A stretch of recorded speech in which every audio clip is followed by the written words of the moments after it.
Hi guys, நம்ம சேனலை first time பார்க்குறீங்கன்னா நம்ம சேனலை சப்ஸ்கிரைப் பண்ணுங்கள், லைக் பண்ணுங்கள், ஷேர் பண்ணுங்கள், கமெண்ட் பண்ணுங்கள்.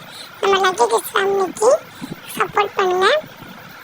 நம்ம இப்போ என்ன பார்க்க போகிறோம்னா, நம்ம மருந்தீஸ்வரர் கிரிவல பாதை பௌர்ணமிக்கு கிரிவலம் நடக்கும். அந்த மருந்தீஸ்வரர் கிரிவல பாதை தான் நம்ம பார்க்க போகிறோம். வாங்க வீடியோக்குள்ளே போகலாம்.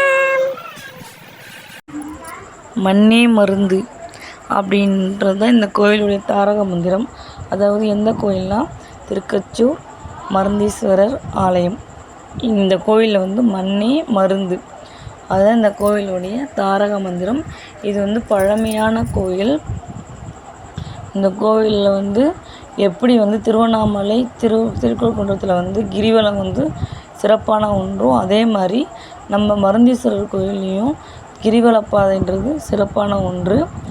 இந்த கோயில் எங்கே இருக்குன்னா, நம்ம செங்கல்பட்டுலேருந்து எஸ்பி கோயிலுக்கு போகிற வழியில், எஸ்பி கோயிலேருந்து ஒரு 2 கிலோமீட்ரு உள்ளே திருக்கச்சூர் உள்ள வந்தீங்கன்னா மருந்தீஸ்வரர் ஆலயம் அப்படின்ட்டு இந்த கோயில் அமைஞ்சிருக்கு. இது பல வருடங்கள் பழமையான கோயில். இந்த கோயிலில் சிறப்பு என்னென்னா, மண்ணே மருந்து. அதாவது யாருக்காவது ஏதாவது உடம்பு சரியில்லைன்னா இந்த மண்ணை எடுத்து நம்ம நெத்தியில் திலகமிட்டோம்னா சரியாயிடும் அப்படின்றது இந்த கோயிலோட ஐதீகம். அதே போல் நம்ம இவரை நினச்சி நம்ம நெத்தியில் இவருடைய மண்ணை திருநூறாக நினச்சி வச்சுட்டு போனோம்னா நம்ம போகிற காரியம் கை கூடும். அதுக்கப்புறம் பார்த்திங்கன்னா, இந்த கோவிலில் நம்ம கிரிவல பாதை போகும்போது வழி நெடுக பார்த்திங்கன்னா அன்னதானம் வழங்குறாங்க. அதில் ஒரு இடத்துல பார்த்திங்கன்னா மூலிகை மருந்தான கஞ்சி கொடுக்குறாங்க. அந்த கஞ்சி அவ்வளோ உடம்புக்கு நல்லது. முடக்கத்தான், லவங்கம் எல்லாம், பட்டை எல்லாம் போட்டு நிறைய மூலிகை செடிங்களாம் போட்டு மருந்து கஞ்சி கொடுக்குறாங்க. அது உடம்புக்கு ரொம்ப ஆரோக்கியம். அதுவும் இந்த கொரோனா டைமில் கிடைக்கிறதெல்லாம் ரொம்ப ஒரு இது.